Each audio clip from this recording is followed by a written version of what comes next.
fazer então a leitura? Salmo 84.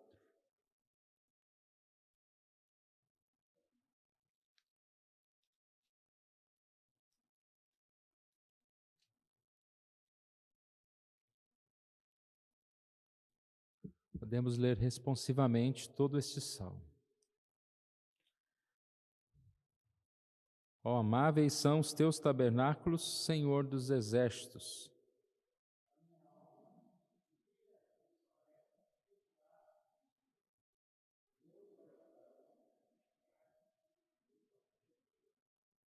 Pardal encontrou casa e andorinha ninho para si, onde acolha os seus filhotes. Eu, os teus altares, Senhor dos exércitos, Rei meu e Deus meu.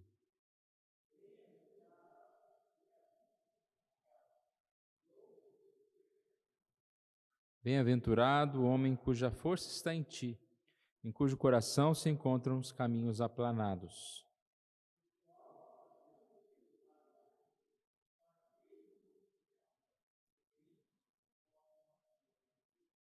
Vão indo de força em força, cada um deles aparece diante de Deus em Sião.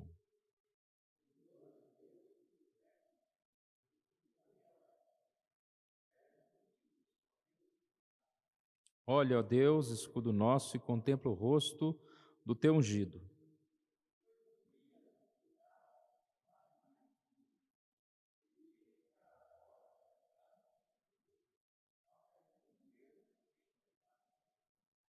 Porque o Senhor Deus é sol e escudo, Senhor da graça e glória, nenhum bem sonega aos que andam retamente.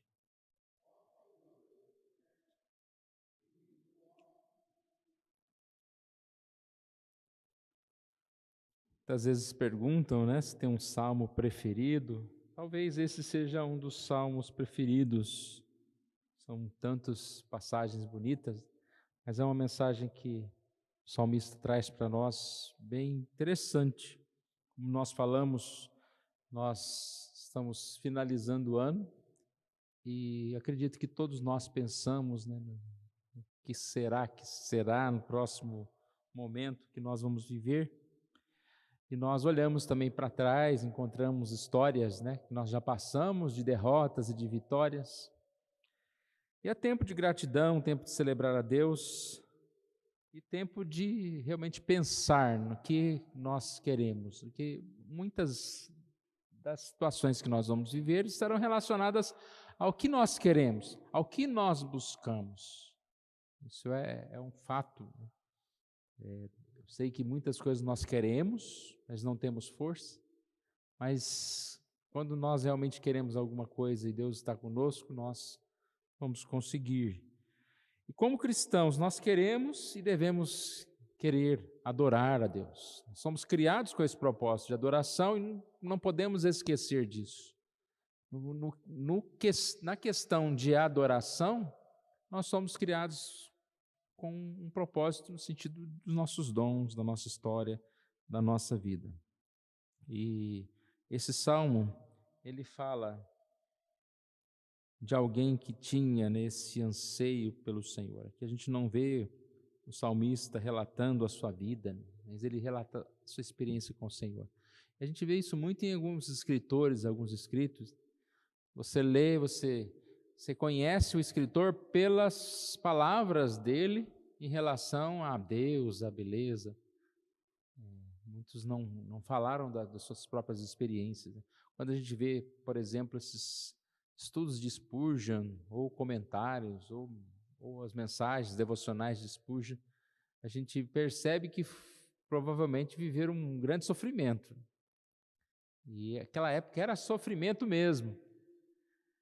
E a gente vê expresso nas palavras, mas ele não clama, né? Em algum momento lá contando a história, estava passando por alguma dificuldade.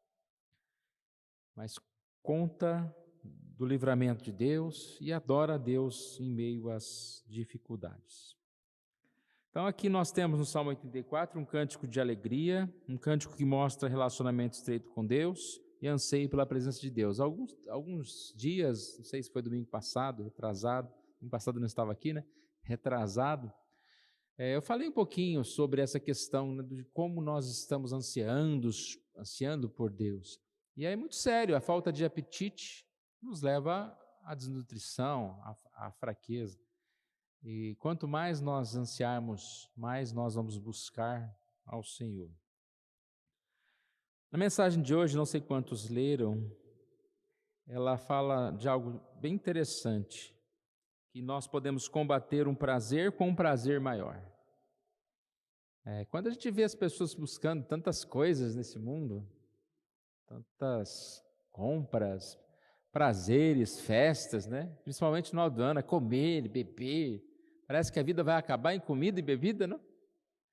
E aí a gente pensa, o que essas pessoas estão buscando? Prazer, alegria. E aí, na mensagem de hoje, fala que a questão não é dizer que não tem prazer em algumas questões, é entender que existem prazeres maiores e melhores. E o escritor John Piper fala muito sobre isso, sobre essa questão desse prazer em Deus. E aí ele diz: o fogo dos prazeres da lascívia precisa ser combatido com o fogo dos prazeres divinos. Se tentarmos combater o fogo da lascívia apenas com proibições e ameaças, mesmo que sejam terríveis ameaças de Jesus, fracassaremos. Precisamos combatê-lo com a promessa maciça da felicidade superior. Felicidade superior, prazeres superiores. E é interessante isso, né?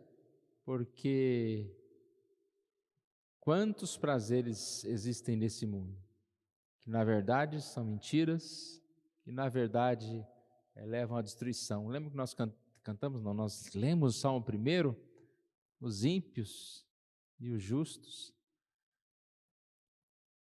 Bem-aventurado aquele que não anda no conselho dos ímpios, não se detém no caminho dos pecadores, não se assenta na roda dos escarnecedores. E não é isso que o mundo faz? Anda pelo conselho dos ímpios, se assenta, se detém nesse mundo. Mas não, aqui bem-aventurado aquele que na lei do Senhor medita de dia e de noite. Então, a gente precisa pensar nisso. E eu acredito que esse tema aqui seria como se fosse um resumo do Salmo 84, porque ele fala de um prazer maior, que é o prazer da presença do Senhor. Vamos começar aqui, Salmo 84, versículo 1. Quão amáveis são os teus tabernáculos, Senhor dos Exércitos. A minha alma suspira e desfalece pelos atos do Senhor, meu coração e minha carne exultam pelo Deus vivo. A expressão dele é: como eu amo estar no templo, como eu gosto de estar ali, como eu gosto de estar na tua presença. O templo naquela época tinha um sentido bem diferente, mas hoje também nós temos essa alegria de estar na igreja e também de estar com Deus, de estar meditando nas coisas de Deus, de tirar tempo para ler a Bíblia, para estar com Deus. O que será que está acontecendo quando muitas vezes, aparentemente, até nós, né, nós e muitos outros, não estão buscando dessa forma os prazeres reais de Deus, né? Há muita cegueira espiritual.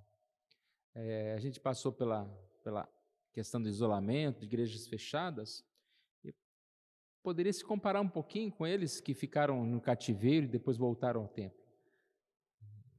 Algum sentido de comparação. E aí a gente sempre fala, mas por que quando foi permitido a volta ao templo, uns aproveitaram para não voltar? Porque na verdade já não estavam vivendo esse prazer. Talvez vinham à igreja por alguma obrigação, por alguma coisa, mas não estavam sentindo esse prazer. Outros, talvez, com o afastamento, foram procurando prazeres piores por aí, né? E depois estavam com seu tempo preenchido. Não sabemos, né? Nem vamos prestar conta da vida dos outros. Mas essa ideia de ter esse desejo de estar na casa do Senhor. Versículo 3: o pardal encontrou casa e andorinha nem para si, onde acolhe os seus filhotes. Eu, os teus altares, Senhor dos exércitos, Rei meu e Deus meu. Ele faz uma comparação, né, de passarinhos que poderiam fazer os ninhos próximos. Não sei quantos viram, tem um ninho de passarinho, acho que bem em cima do holofote de luz ali, mostrou o ninho. O passarinho mora na igreja. Olha que privilégio, está aqui. E essa era a comparação que ele fazia, né? Que o pardal encontrou casa, ele ali encontra abrigo para guardar a sua família. Eu encontrei os teus altares, Senhor. Tanto igreja como vida, estar com Deus, na presença de Deus. E falando em 2023, nunca a gente pode perder esse foco, esse desejo de estar mais na casa do Senhor, de estar mais na presença do Senhor, de buscar mais o Senhor. Nunca é demais, né? Estar mais na presença do Senhor. Eu amo o Senhor, eu amo a tua casa. Eu amo, que fala de almejar, né? Quando você almeja algo, você deseja, que ele diz que minha alma suspira e desfalece. Essa ideia de estar fraco porque está longe de Deus. Será que a gente tem essa consciência? É o versículo 2. Desfalecemos por estar distante de Deus?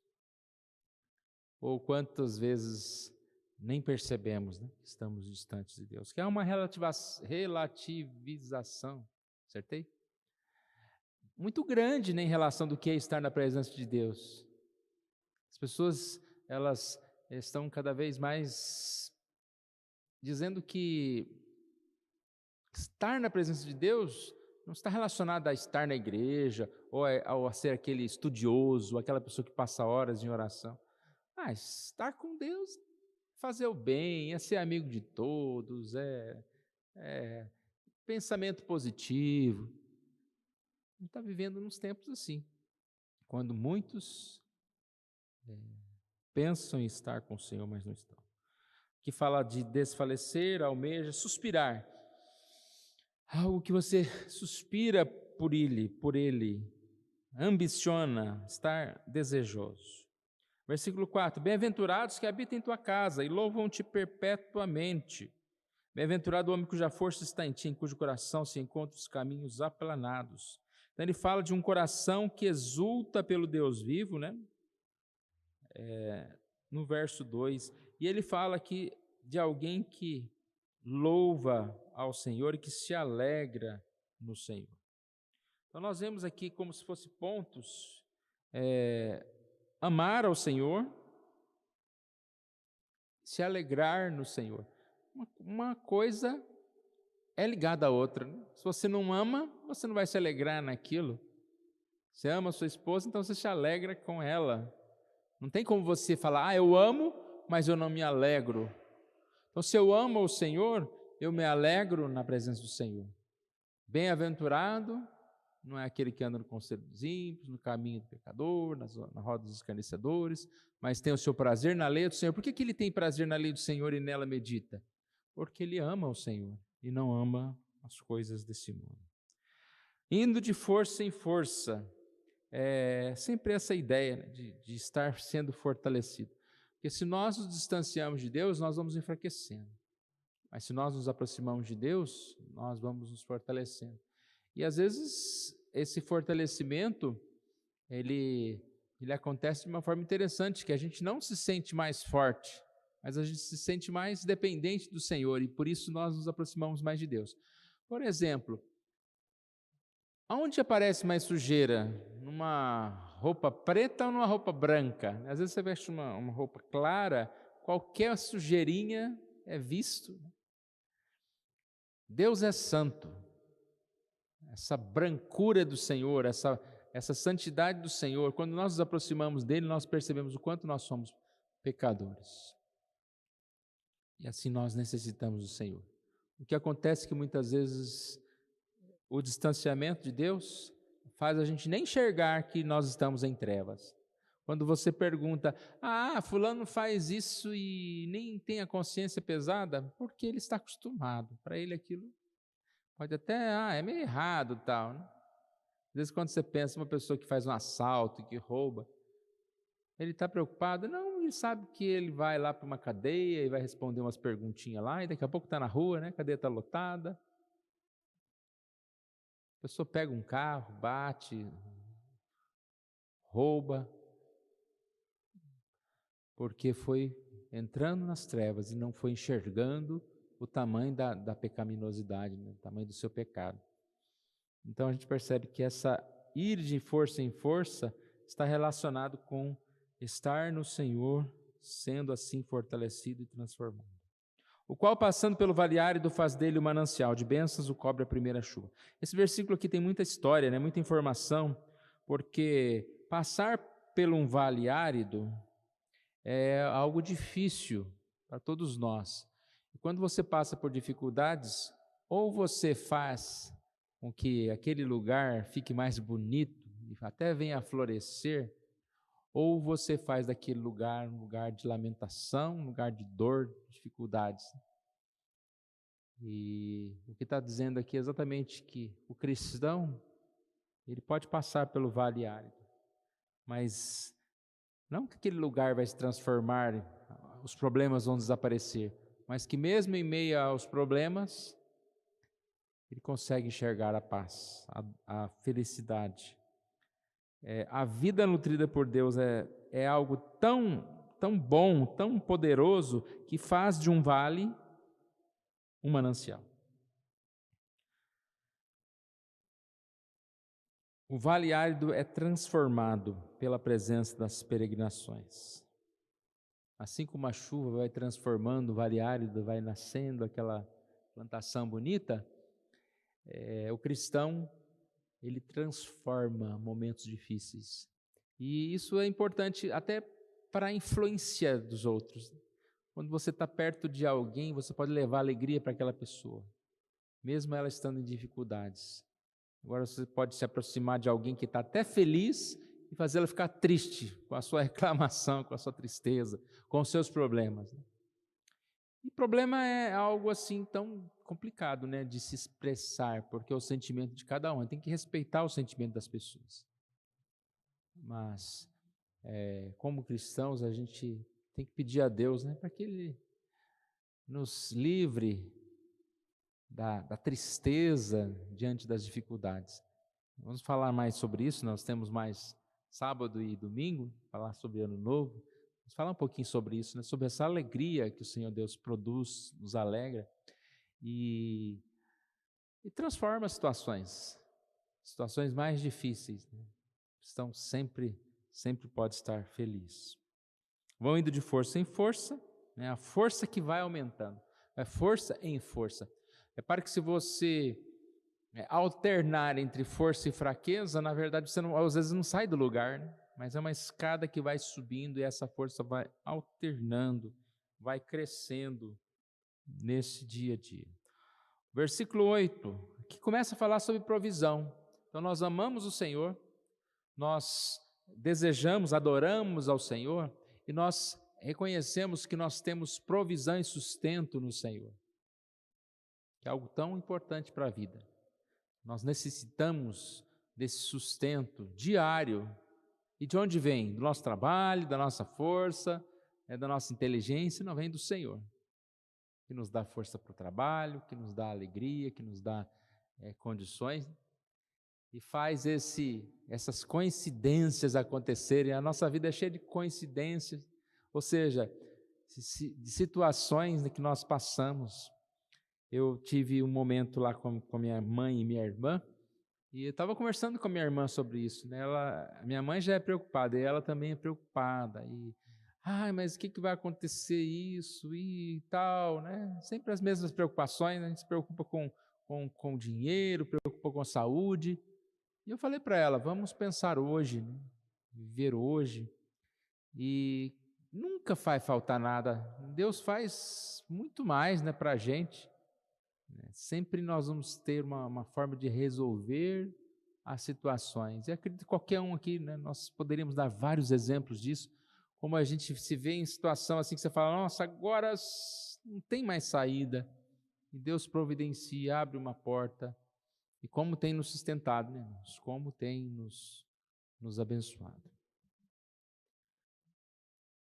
Então, provisão, a partir do verso 8, Senhor Deus dos exércitos, escuta minha oração, presta ouvidos. Olha, ele ora, porque ele sabe que Deus responde.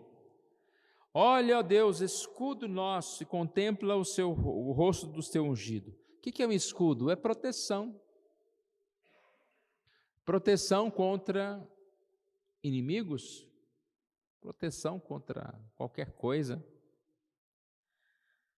Um dia nos teus átrios vale mais que 1000, prefiro estar à porta da casa do meu Deus a permanecer nas tendas da perversidade. Porque o Senhor Deus é sol e escudo.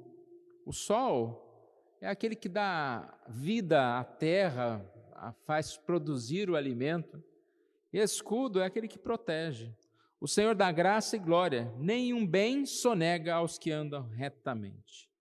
É o Senhor que nenhum bem sonega aqueles que andam retamente. Fonte de luz, escudo, fonte de bênçãos, de sustento. Salmo 111, verso 5 diz: dá sustento aos que o temem, lembrar-se-á sempre da sua aliança. Isaías 41, 10 diz: não temas, porque eu sou contigo, não te assombres, porque eu sou o teu Deus, eu te fortaleço, te ajudo e te sustento com a minha destra fiel. A gente, às vezes, não tem a dimensão do que é a Bíblia, né, irmãos? Eu sei que a gente tem a dimensão da Bíblia, mas a gente parece que não tem a dimensão da Bíblia. É Deus falando.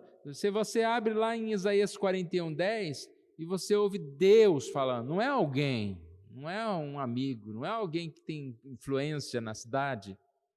Deus falando: eu te sustento, eu te ajudo, eu te fortaleço. Não te assombres, pois eu sou o teu Deus. Olha que mensagem para nós. Mas vai começar um ano e agora vai aumentar a gasolina, vai não sei o quê, e o mundo vai acabar, né? Não temas, não te assuste, eu te sustento, eu te fortaleço, eu estou conduzindo todas as coisas. Versículo 12: Senhor dos Exércitos, feliz o homem que em ti confia. Bem-aventurado aquele que põe no Senhor a sua confiança. E a gente falou aqui bem resumidamente, né, irmãos, como é um salmo rico de mensagens para nós, nosso coração. Primeiro a gente precisa aprender então com o salmista sobre a vida, a satisfação, a adoração ao Senhor. Tudo aquilo que você faz repetidamente, você começa a ter prazer naquilo, você cria um hábito naquilo. E aí vale para o mal e para o bem, né? É muito perigoso quando nós vamos permitindo que maus hábitos entrem na nossa vida e atrapalhem a nós. Quando você vai deixando bons hábitos, você vai dia a dia esquecendo deles, da importância deles. E aí é o perigo, a gente se esquecer do mais importante, né? Que é amar, que é ter essa comunhão com o Senhor. Amo o Senhor, confio no Senhor, adoro o Senhor. O Senhor, é nele que eu me alegro, porque Ele é a provisão para a minha vida, é o sustento da minha vida, no meu coração. Queria deixar para nós essa mensagem nessa noite, para que a gente já comece a pensar, né? Eu vou falar nas mensagens de Ano Novo, muito sobre essa questão de pode ser diferente. Não é porque Ano Novo pode ser diferente, a partir de qualquer dia pode ser diferente. Mas por que Ano Novo também não pode ser diferente? Se há um tempo de mudanças, um tempo específico, acho que uma oportunidade muito grande é o novo ano. Então, o que você almeja para o próximo ano? Que nós possamos almejar, adorar ao Senhor e conviver com o Senhor de forma que nós possamos buscar mais, né? Essa casa do Senhor, essa presença do Senhor.